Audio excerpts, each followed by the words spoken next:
बंधू अशोक खरातचा आज सकाळी ईडी ताबा घेणार आहे। अशोक खरातला मुंबईतील पीएमएलए कोर्टात हजर केले जाणार आहे। नाशिक कोर्टानं ईडीला ताबा घेण्याची परवानगी दिली आहे। सिन्नर पोलिसात आर्थिक फसवणूक प्रकरणी गुन्हा दाखल आहे। खरातच्या विविध बँक खात्यातील संशयास्पद व्यवहारांवर ईडी आता तपास करते।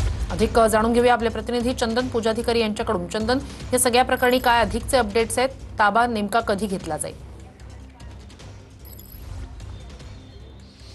श्रुती, आपल्याला माहिती आहे की भोंदूबाबा अशोक खरात विरोधात तब्बल 17 गुन्हे दाखल आहेत आणि या 17 गुन्ह्यांपैकी लैंगिक शोषणासंदर्भातले जे गुन्हे आहेत त्याचा तपास एसआयटीच्या माध्यमातून केला जात होता।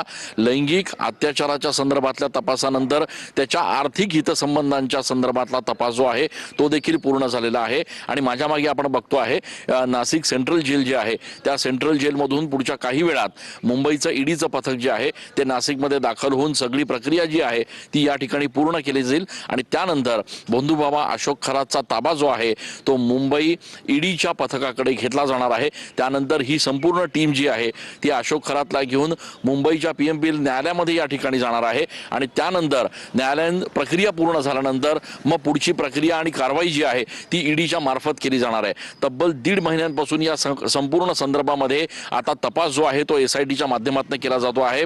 लैंगिक अत्याचाराच्या संदर्भातले त्याचे सगळे गुन्हे असतील, आर्थिक त्याचे सगळे संबंध असतील, त्यासोबतच त्यांनी हवालाच्या माध्यमातून जे काही रॅकेट चालवलं असेल त्याच्या संदर्भातले सगळे गुन्हे असतील, या सगळ्याचा तपास जो आहे तो एसआयटीच्या माध्यमातून सुरू असला तरी आता फोकस जो आहे तो त्याच्या आर्थिक गुन्ह्यांच्या संदर्भात असणार आहे आणि त्याचसाठी ईडीच्या माध्यमातून त्याला आज ताब्यात घेतलं जाणार आहे। नेमके त्याचे कनेक्शन्स कुठे कुठे होते, आंतरराष्ट्रीय काही कनेक्शन्स, आर्थिक लागेबांधे त्याचे या ठिकाणी आहेत का, त्यासोबतच हवालाच्या माध्यमातून त्यांनी आतापर्यंत नेमके काय काय रॅकेट्स चालवलेले आहेत, कोणाकोणाशी व्यवहार केलेले आहेत, आतापर्यंत या सगळ्या व्यवहारांमध्ये त्याचा सहभाग काय आहे, त्याच्या कुटुंबियांचा सहभाग काय आहे याचा केला जाणार आहे। त्याच्यामुळे एकीकडे आर्थिक गुन्ह्यांचा सगळा विषय जो आहे तो आता ईडीच्या माध्यमातून तपासला जाणार आहे आणि त्यासाठीच आता पुढच्या काही वेळात भोंदूबाबा अशोक खरातचा ताबा जो आहे तो मुंबईच्या ईडी पथकाकडे घेतला जाणार आहे आणि त्यानंतर हे पथक जे आहे ते मुंबईला